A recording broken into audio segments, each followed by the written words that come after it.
At airfields across the country, the C-17 Globemaster III, the workhorse of American power, sat on the tarmac like a waiting beast. The loading. It's a frantic but disciplined puzzle. Marines, fresh from their barracks, aren't just carrying rucksacks. They are loading a lifestyle. Ammunition crates, portable generators, and medical pallets are jammed in alongside them. The steel rain. At neighboring bases, the heavy metal moves in. MRAPs, tactical buggies, and armored trucks crawl up the rear ramps.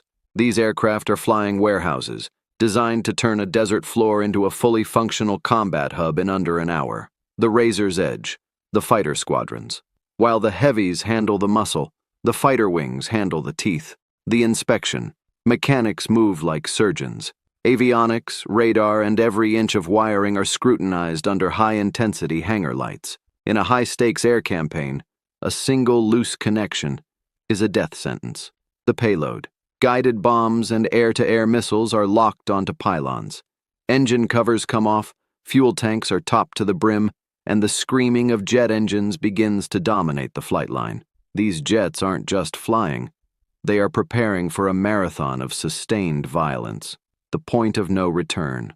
As the sun dipped below the horizon, the atmosphere changed. This wasn't a standard rotation. There were no welcome home signs waiting on the other end of a 6-month calendar. This was an indefinite deployment. The departure, the long walk. In the flickering twilight, columns of soldiers marched toward the gaping maws of the C-17s. The mood, professional, focused, and heavy. The blackout.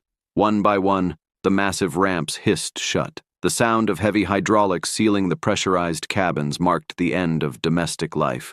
The aircraft taxied, lined up, and roared into the dark sky, disappearing into a flight path that leads straight into the heart of the conflict. The arrival, the turnaround.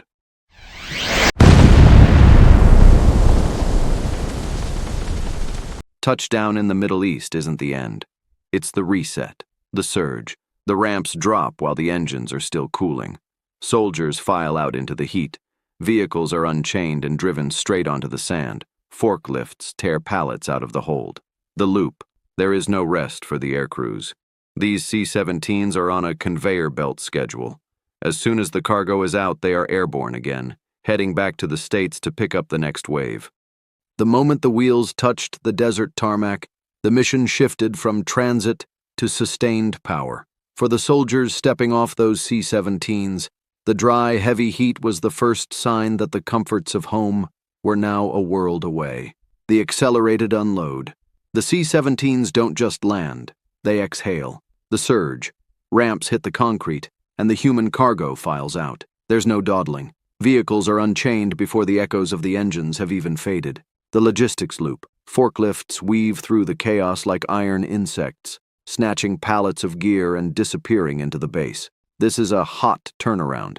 The aircraft aren't staying for coffee. Within the hour, they're airborne again, heading back to the States to fetch the next wave of the buildup. The combat line, where the teeth are sharpened. Away from the transport hub, the flight line is a vision of organized aggression. Rows of fighter jets sit under the harsh sun or tucked inside hardened igloo shelters. This is where the maintenance crews, the unsung architects of air superiority, work their 24-hour shifts. Liquid energy. Fuel trucks move in a rhythmic dance. Mechanics snap the single-point nozzles into the fuselage, watching the gauges as JP-8 kerosene surges into the tanks. It's the lifeblood of the coming campaign. The armory walk. Then come the Red Devils, the weapons teams. They don't just load bombs, they integrate technology. The payload. Air-to-air missiles are slid onto wingtip rails. Laser-guided bombs are hoisted onto underwing pylons. The handshake. Every missile is plugged in. Wiring harnesses are mated to the aircraft's brain. Data links are confirmed, and the remove before flight red flags flutter in the desert breeze like warning banners. The 0 hour. By the time the sun begins to bake the tarmac the next morning, the transformation is complete. Every jet on that ramp is a fully realized instrument of war. They are fueled to the brim, bristling with ordnance, and cleared by the avionics teams. When the pilots walk out of their briefings, they aren't walking to a machine. They are walking to a loaded weapon, cocked and ready for the first combat sortie, the reality. For the soldiers, this base is now their entire world.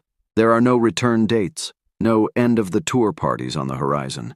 There is only the mission, the heat, and the constant rhythmic roar of jets taking off to meet the horizon.